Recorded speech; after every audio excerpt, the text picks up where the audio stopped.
Krishna Krishna Hare Hare, Hare Rama Rama Rama, Hare Krishna Krishna Krishna Hare Hare, Hare Rama Rama Rama, Hare Krishna Krishna Krishna Hare Hare, Hare Rama Rama Rama. Hare Krishna. So Sunday, I think Samay Prabhu have service in the temple. So Saturday would be good for all. Then I can keep on Saturday. We'll think. I have to check with the other batches also. Then we can keep it on Saturday. Okay. Okay. So we have to start with 6.35 now. Mataji, Pravina Mataji.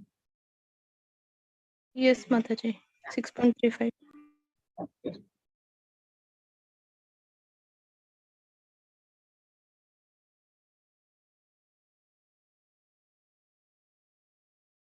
So 6.35, Krishna's solution to control the mind. Yeah, so we stopped by saying that Chanchalam hi mana Krishna pramadi balavadridam tasyaham nigraham manye vayoriva sudushkara. Where Arjuna says it's very difficult to control the mind than controlling the wind. It's very difficult. Now Krishna is giving the solution. What is the solution? Shri Bhagavan Vaja asamshayam mahabahu manodhur nigraham chalam apyasena tu kaunteya vairagena chagrihyate. Translation, Lord Shri Krishna said, O mighty armed son of Kunti, it is undoubtedly very difficult to curb the restless mind, but it is possible by suitable practice and by detachment. So it's possible. Abhyasena tu kaunteya, right? So it's possible. So abhyasena tu kaunteya, you should have to practice. So he says the practice recommendation is the 9 types of devotional service, Shravanam, Kirtanam and all. The first and foremost is practices hearing Shravanam. And how do you develop the taste for Shravanam? How do you develop the taste for Shravanam? Who knows? Anybody can say. How do you develop that Vasudeva Katha Ruchi, that taste to hear the Krishna Katha? How do you develop the taste? Yes? Nobody knows. How do you develop the taste? What is the best way to develop taste for hearing Krishna Katha? Shraddha Mataji? Mataji, I think by being in association of devotees and by constantly listening to Bhagavatam or, you know, the classes or the bhajans. How do you constantly listen? See, if you don't have taste, you can't listen, no? But how do you develop that taste? Yeah, association. In association, what do you do? Association is good. Yes, that's the association. What does Bhagavatam says about it? More sadhana, kirtan, okay. More than that is by serving a pure devotee. Okay, if you serve a pure devotee, what happens? The taste to hear Krishna Katha, the taste to chant the holy name, the taste to hear a kirtan increases. That's what Srimad Bhagavatam says. Shushrusha Shraddha Dhanasya Vasudeva Kadaruchi Syan Mahatsevaya Vipra Punya Shloka Nishevanat. So how do you develop the Vasudeva Kadaruchi, the taste to hear about Krishna? Shushrusha Shraddha Dhanasya Syan Mahatsevaya, by doing Mahat Seva. So if you serve the devotees, then you will be able to hear the Krishna Katha more intensely. So that's the secret of developing the Vasudeva Katha Ruchi. Hearing is a powerful method for purging the mind of misgiving. Effect of hearing is the more one hears, the more one become enlightened and detached from everything that draws the mind away from Krishna. So detachment from matter and engagement of mind and spirit. By detaching the mind from the activities not devoted to Krishna and getting attached to devotional activities, one can very easily learn Vairagya. The impersonal spiritual detachment is more difficult than attaching the mind to the activities of Krishna. Okay, so Nirbandhe Krishna Sambandhe Yukta Vairagam Uchyate. It's very easy to get detachment in Krishna consciousness. Why? You just have to be attached with Krishna, then automatically you become detached from material things. So what is Krishna's solution? Control the mind by practice and detachment. Spiritual satisfaction is achieved by positive attachment of service. So it's practical because by hearing about Krishna, one becomes automatically attached to Krishna. Shrinvata Swakata Krishna Punya Shravana Kirtana Hridayandasta Bhadrani Vidinodi Suhritsitam. Just by hearing Krishna Punya Shravana Kirtana, what happens? All the abhadras, the negative things, the heart will be lost and you become more attached to Krishna. So the analogy is the hungry man satisfied with food feels satisfaction and nourished. Similarly, when you do devotional service, what happens? You become happy and you feel nourished spiritually, right? Devotional service is compared to curing a disease by a process called Krishna consciousness. We all have a disease. What is that disease called? you have some disease. And Prabhupada compares that disease to what? Does anyone know? In this material world, we have a disease. And it's compared to which disease? Maya. Yes, Maya attachment is called Bhava Roga. Okay, that's Bhava Roga. And Bhava Aushadhi is the Harinam. Yene chi Aushadhi Maya Nashibarula Vaki Harinama Maha Mantra Lavatu Mima. Okay, so the Hare Krishna Maha Mantra is the best medicine for this Bhava Roga. So this disease of material disease is compared to jaundice. Okay, so do you know the comparison? What is the specialty of jaundice? I mean, how do you feel when you take some sweet in jaundice? You're taking some sweet. Now I want some response. You can all unmute. You take some sweet. Yes, Lipsa Mataji. It tastes bitter. Bitter, right? So whatever sweet you take during jaundice, it will be tasting bitter. So similarly, we are in this Maya, we are in material consciousness. So Krishna's katha, Krishna's pastimes are like sweetness, but we taste it as bitter because we are in Maya. Now, as you take the sugar, what will happen in jaundice? You keep taking sugar because that's a nicer medicine. Then what will happen? You keep taking this thing. Yes, Shraddha Mataji. Mataji, slowly by and by, we will start getting the sweet taste and we'll start, Yes. enjoying the taste. And same happens.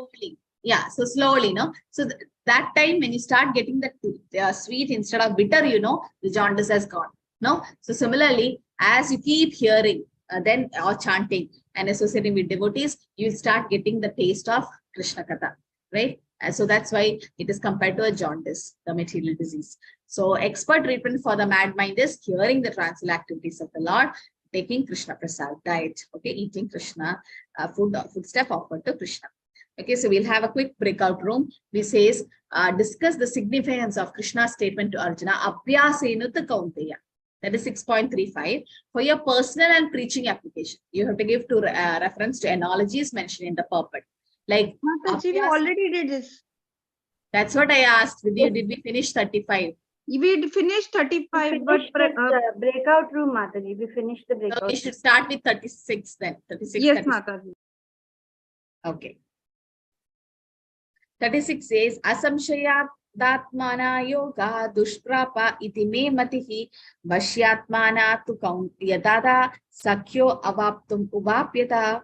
For one whose mind is unbridled, self-realization is difficult work, but whose mind is controlled and who strives by appropriate means is assured of success. That is Krishna's opinion. And 37 to 39, he says, Arjuna's inquiry about the fate of a fallen yogi.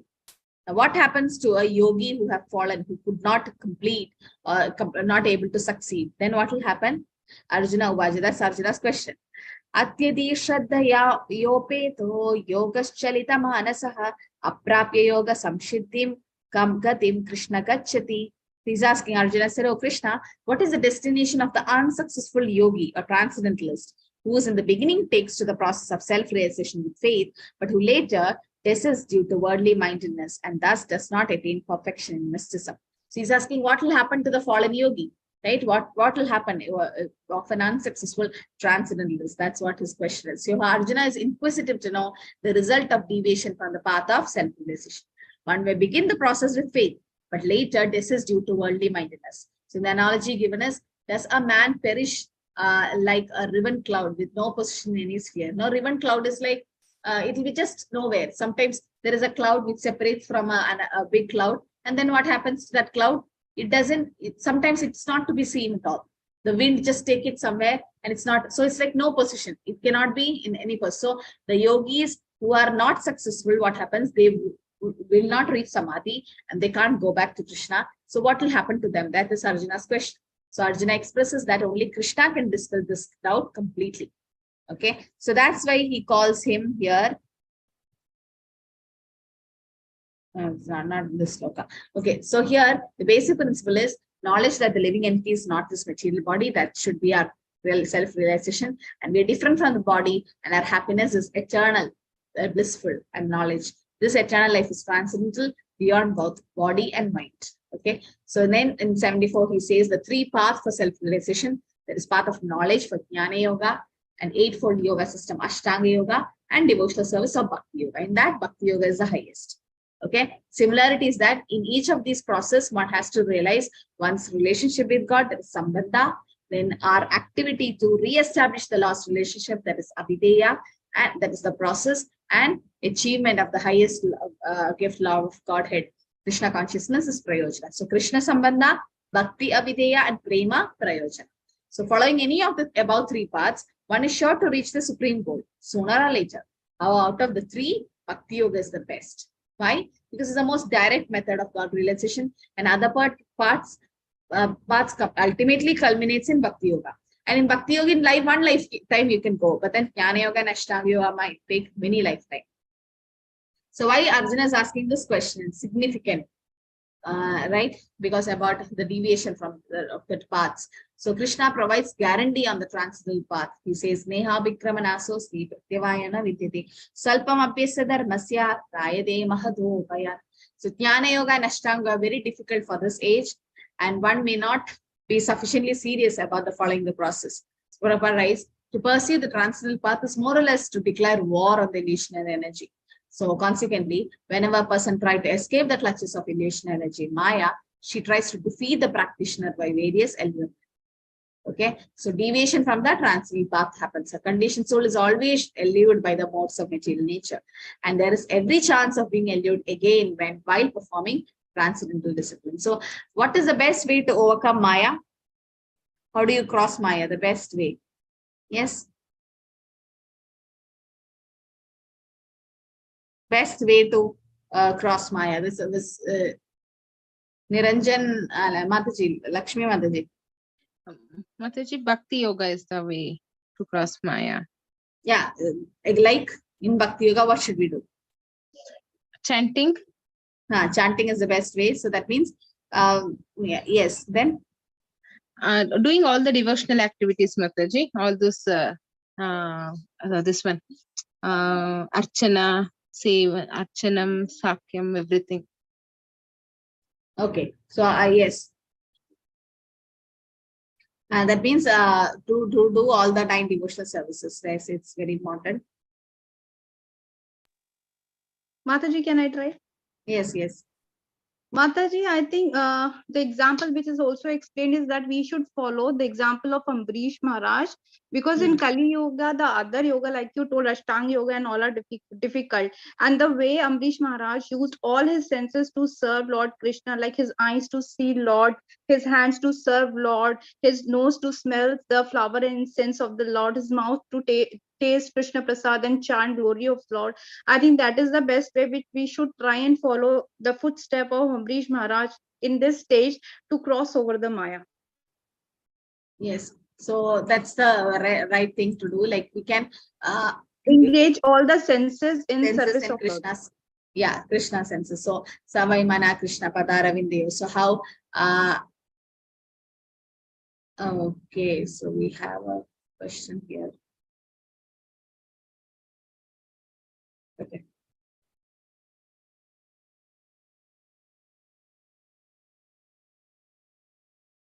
Yeah. So yes, so engaging our senses in Krishna services, that's the best way to get out of Maya. And as Mataji said, yes, all the 90 process of devotional service can be done, right? So that's the only way to get out of Maya, right? There's no other way. So Krishna himself says, Devi Hesha Gunamai, Mama Maya Duratyaya, Mamevai Pravatyende, Maya Idam Tanande, right? The only way to get out of Maya is by taking Krishna's shelter. Yes, and Rajat Prabhu says the ABCD of his spiritual life, yeah, association, books, chanting, diet, all this will help. Yeah, Prasad, Seva, Sadhu Sangha, definitely. Association will definitely help us to go cross from Maya. And Krishna also says one more method to cross Maya is Tava Upagupta Shrikhanda Vaso Alangara Charchita Uchishta Bhojanam Dasas Tava Mayam Jayemihi. So Krishna says to Uddhava in the 11th canto says, Tava Upagupta Shrikhanda, whatever Krishna used, and then the remnants of it. Shrid means the garlands. When you go to some temple, they give you the garland used by the Lord. So that can be taken, smelled, and you can wear it. Gandha, any scent that's used in Krishna, for Krishna, can be used for you. Then Vaso Alangara Charchita, the ornaments used by the lords, the clothes used by the Lord. No, sometimes you go to Barsana in Vrindavan, they give the bangle used by Radharani. You can wear it. That's like another thing. And Uchishta Bhojanam, Prasad. So these are the 5 things. What is it? The garlands used by the Lord, the gandha, the smell, that is all chandan used by the Lord can be applied, and the dress used by the Lord. Sometimes it's on sale in Vrindavan and all during Kartik month. Whatever used by the Lords will be on sale. You can take them and wear it, or you can tie it in your hand. And also ornaments used by the Lords and prasadam. So these are all used by the Lord. And if when we use it, that's also Dava Mayam JMP. That's also another process to cross Mayam. Okay, here the breakout room comes. Okay. So with specific mention of the obstacles presented by Arjuna and solution given by Krishna, explain the importance of controlling the mind in yoga practice. Did we have this? Controlling the mind in yoga practice? No, Mataji. Okay. So here you refer to 35 and 37. Okay, don't take 5 and 6. 5 and 6, I think you can just go through 5 and 6 once. Now if I put this question in the chat, will you be able to copy it to the breakout room? Are you able to do that? I'll put it in the chat now. This question is in the chat now. So will you be able to copy it from the chat? And then when you go to the breakout room, can you paste it in the chat in the breakout room? Can someone try this time? Yes, Copy Mataji. this. I'll try. Copy this question. And then when you go to breakout room, put this question in the chat so that devotees can understand. You understand the question? So the obstacles, what are the obstacles Krishna Arjuna saying, and what is the solution Krishna gives, and explaining the importance of controlling the mind in yoga practice. In general, also you can say what is the importance of controlling the mind in yoga practice. And if you have some examples from the Shastras, Bhagavatam and all, you can quote. Okay. So we'll have a quick breakout room here.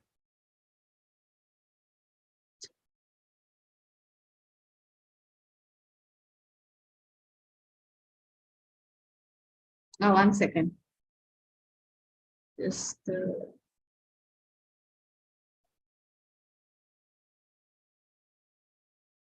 okay.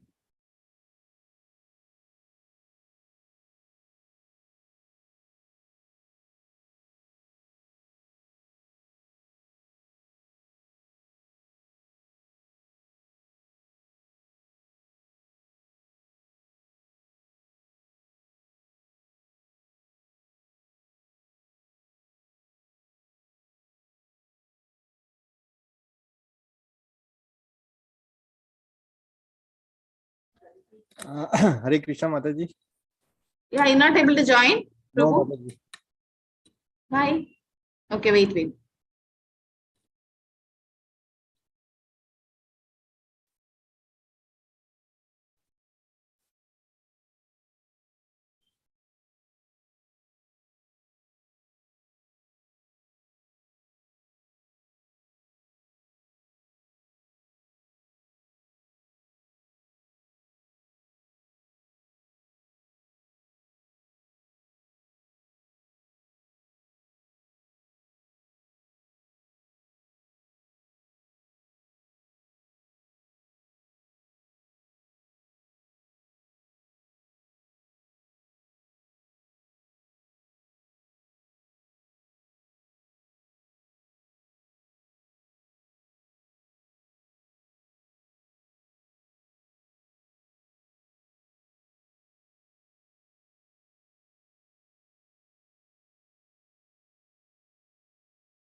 Madhuri, you're on mute.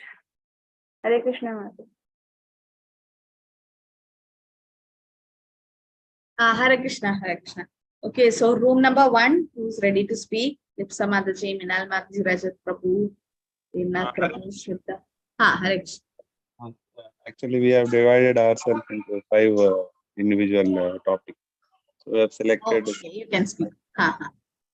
In this, Lord Krishna, 6.5, Lord Krishna is telling it is up to the mind how you treat it, whether it is as a friend or as a enemy. So it depends on it is a duty of a mind, duty of a man to elevate himself by using his own mind. So in this, he tells by practicing yoga system, you can especially make your mind control it and keep it away from the attachment of the sense objects. Yes. So gradually, by practicing yoga, all this is possible. But positively, by best way is to disengage oneself from the sense object, is to positively engage into Krishna consciousness. So that is the only method Prabhupada is also recommending in the end of the purport. So in the last part he mentions, for a man, mind is the cause of bondage. So mind, there is bondage and the cause of liberation. So you can either opt for a bondage or a liberation by using one's own mind. So if it is in the sense object, you will be in a bondage, or if it is detached from the sense object, it will be a liberation. So we should positively engage ourselves in Krishna consciousness, becomes a supreme liberation. Okay. Hare Krishna. Yes. Hare Krishna, Mataji. I'm covering 6.6. So here, the main thing which Prabhupada is telling is that when we can hear the Paramatma in our heart, that is the time the mind is controlled fully. Hare Krishna, Mataji.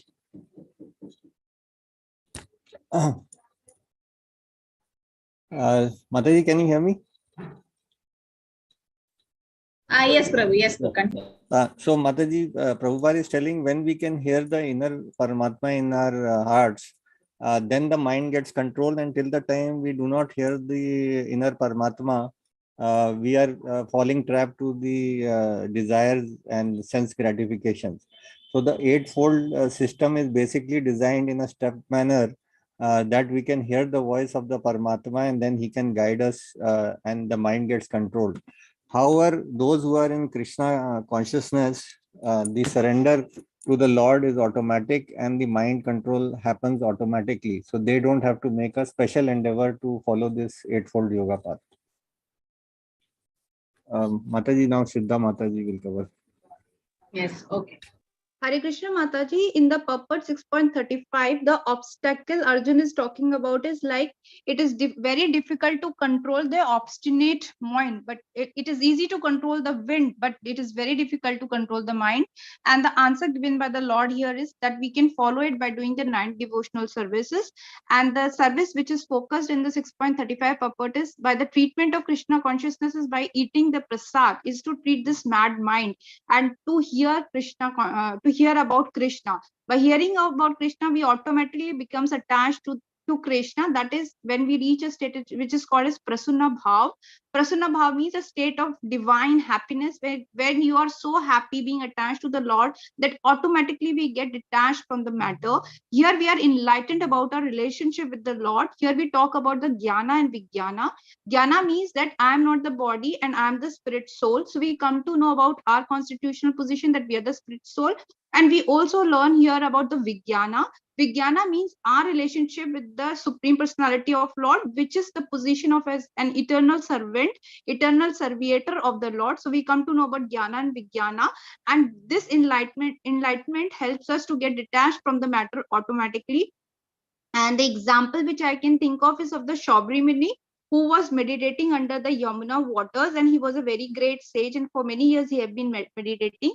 And when he sees 2 fishes in a communion, and he suddenly gets a desire, and he comes on the banks of the river, and he goes to the king Mandata, and he requests to marry his daughters. And the king had 50 daughters. So he says that, okay, I'll call my daughters and you can choose to, and whoever chooses to marry, you can marry her.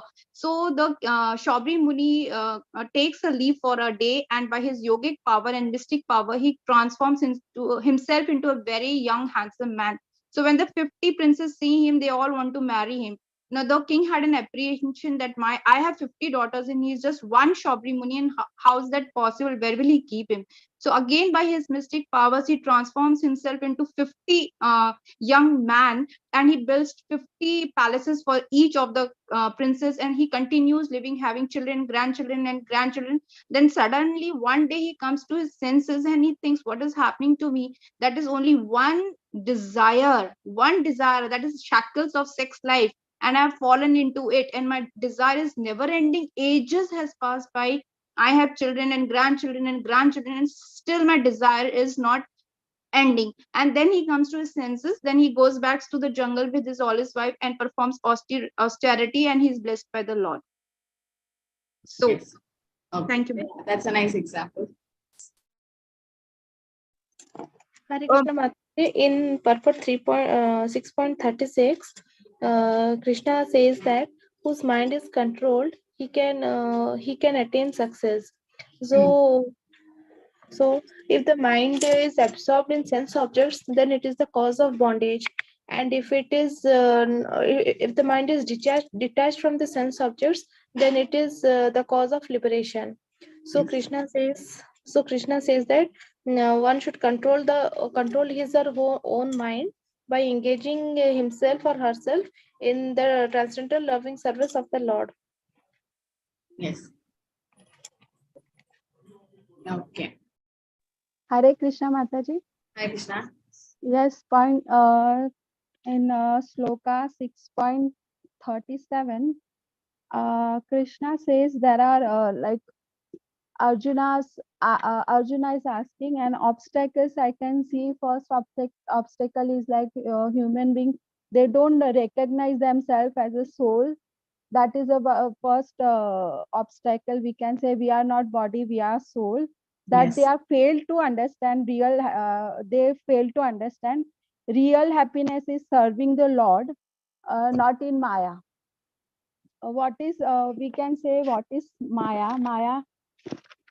Maya is lack of absolute knowledge, is called Maya.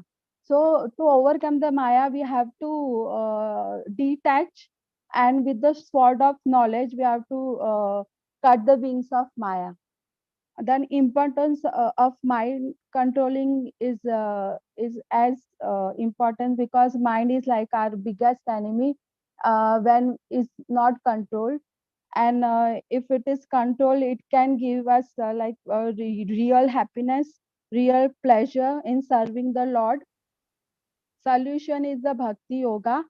We have to put our parishram and our in age of Kali Yuga, chanting is the big sacrifice yagna to get the solution of all the problems. This all it is given in the 6.37. Mataji. Hare Krishna. Yes. Hare Krishna. So did everyone speak from room number 2 also? Mataji, it's for room number 1 only. Yeah. So room number 2. Mataji, I'm taking that. Lakshmi, Mataji. yeah. Mataji, Maya is nothing but what we have learned is it is forgetting about Krishna. So in order to overcome Maya, that is nothing but the darkness, we have to always be in the Krishna consciousness. So that Krishna consciousness can happen only through 9 stages of bhakti, that is Shraddha, Sadhu Sangha, Bhajana, and Anartha, Nishtha, Ruchi, Shakti, Bhava, and Prema. Only through this we can do it. And for the examples what we have discussed is like the Mirabai, from her childhood, she used to worship Lord Krishna, and later on, once she got married, her in-laws' place had told her to marry, to worship goddesses, but she did not accept it, and she was worshipping only Krishna. Later on, through much bad influences and all, they all came and gave her poison and represent that is as a prasadam. In spite of that, she took it, but she did not get any harm towards it. So this is one of the bhakti where we can do it. If our bhakti is true to God, God will definitely take care of us. And the same way, like Bhakta Prahlad also we have seen, and Ajamilas we have seen, Bharat Maharaj. So, and this bhakti we can develop through gnana and vairagya. We can get knowledge and we can get detachment. So that is also is going to happen only through Vapu Seva and Vani Seva, and through all those 9 stages of bhakti method. This is what we discussed. And one more thing Pravina Mataji discussed was Vrittasura, who was cursed by Lord Parvati because of his detachment from the Lord. And later on, after the curse, again he was attached to the God with the sevas of doing sevas to the Lord. This is what we discussed, Mataji. Yes, Mataji. Okay. Yeah. So the point you said, yes, when you do bhakti, the 2 byproducts are jnana and vairagya. Yes, that's very important. So when we do devotional service, what happens? Slowly, the jnana. That's why reading Shastra is very important, Swadhyay. Then what happens? So detachment will happen, vairagya. So controlling the mind, as explained, yes, the best thing is importance of controlling is then only the process will work, right? Without mind control, no yoga process, whether it's jnana yoga, bhakti yoga, nothing will work. So but the easiest way to control the mind and easiest way is to engage our senses in Krishna service. Savai Mana, Krishna Padaran India, Saparish managed.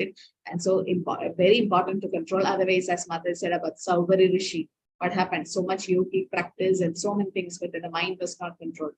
But what about, and Vishwamitra also, but what about Haridas Thakur?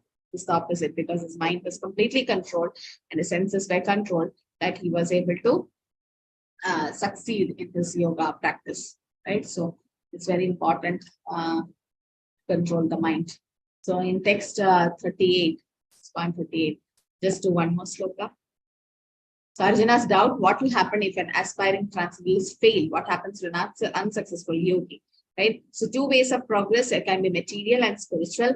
So what happens in materialist work path, there is no interest in transcendence, most interest in material advancement by economic development or promotion to higher planets. Path of transcendence, one has to cease all activities and sacrifice all form of so-called material happiness. So Arjuna is comparing the failed transcendence to a ribbon cloud, right? Apparently it loses both the connection.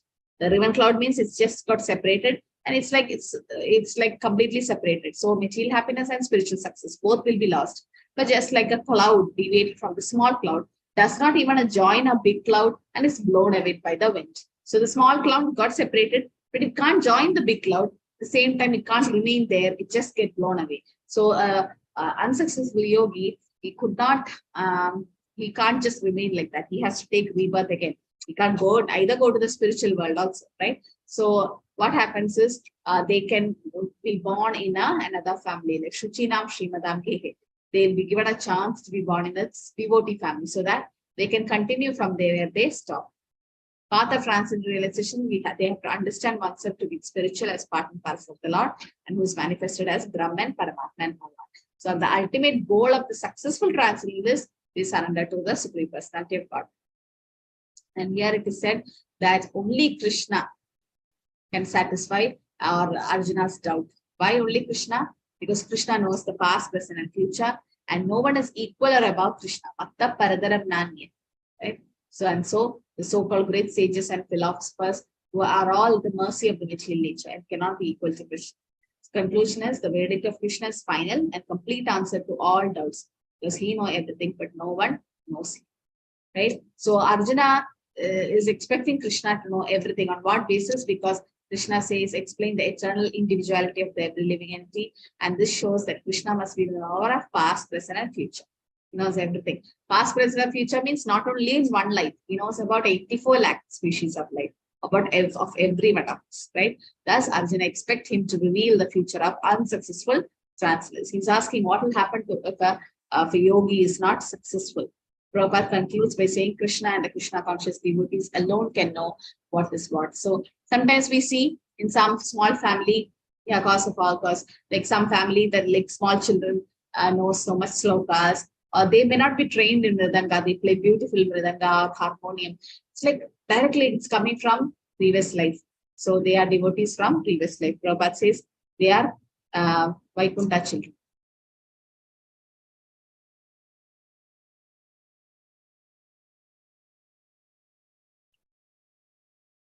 Okay, so that means they are continuing from where they stopped. Okay, so we'll do one more sloka, 40. So Krishna is answering, no misfortune for a transcendentalist. It's never lost. A transcendentalist engaged in the auspicious activities means no destruction either in this world or the spiritual world. Right? So Prabhupada says, Tektva sadharmam charanapur laksham hare vajan apakva atapate tato yati yadrakva apapatram vabadram apudam shakim bhovatta apto apajadam sadharmata. If someone gives up all material prospects and take complete shelter of the spirit personality Godhead, there is no loss or degradation in any way. On the other hand, a non-devotee fully engaged in occupational duty, and yet there is no going for him.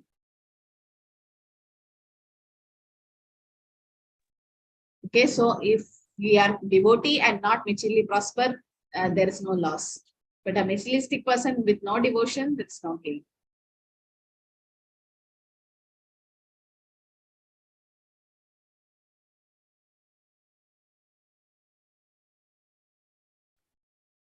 Okay, so somebody who's so much materially opulent, rich, and if he's not a devotee, then what is his use? Everything as a waste. But if somebody is a devotee and is poor, he's not losing anything.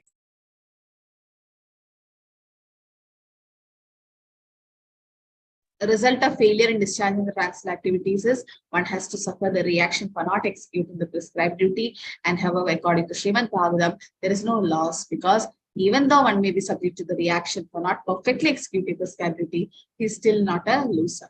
Because auspicious Krishna conscious activities is never forgotten, and one so engaged will continue to be so, even if he is low born in the next lives. Okay, so there is material perfection without Krishna consciousness is waste. On the other hand, one who simply follows strictly the prescribed duty need not necessarily attain auspicious result if he is lacking Krishna consciousness. Okay, so they are considered to be decoration on the dead body. Bhagavad Bhakti Rinasya Jati Shastram Japastava Apranaseva Dehasya Mandanam Logaranjanam. Chaitanya Charitamrita says Bhagavad Bhakti Rinasya. If you don't have bhakti or devotional attitude, or you're not a devotee, then Jati Shastram Japastava. If you were born in a great aristocratic family, then Jati Shastram, you know all the scriptures. Japas, tapa, you do a lot of japa, and then you do austerity, tapas. It's like decoration. Mandanam logaranjana, aprana seva dehasya. It's like decorating a dead body. It's of no use, decorating the dead body, right? So that's why. So if devotion is not there, then it's like waste, right? So then what happens? They take Pudarjanma again and again. They become perfect, just pakakarmi. Two divisions of humanity is regulated and non-regulated. Regulated is those who follow the prescribed duty according to the scriptural injunction, and the activities are auspicious. They gradually liberate to Krishna consciousness. Non-regulated is passive sense gratification without knowledge of next life, and it's never auspicious. The followers remain in material existence and as always miserable. So the further divisions of the followers of the path of auspiciousness is followers of the scriptural rules and regulation by enjoying the material prosperity. Fruity workers, they may be elevated to heavenly planets, but what is the use? Again, they fall down, right? But because they are not free from material existence, they're not following the truly auspicious path. Those who desire no fruit for sense gratification, they are also come under this category. Seekers of ultimate liberation from material. Some want liberation from material things, and devotees are the right category of auspicious people. And only auspicious activity is those which lead to liberation, not activity that's aimed for any activity not aimed at ultimate self-realization or liberation from material body is inauspicious. So anything which is related, not related to Krishna is inauspicious. Krishna consciousness is the only auspicious activity. That's what Prabhupada says. Anyone who voluntarily accepts all bodily discomfort for the sake of making progress on the path of Krishna consciousness is called a perfect transcendentalist, and he's under severe austerity. So we'll stop here. We have just few more slokas to do, and because I have got another class, that's why.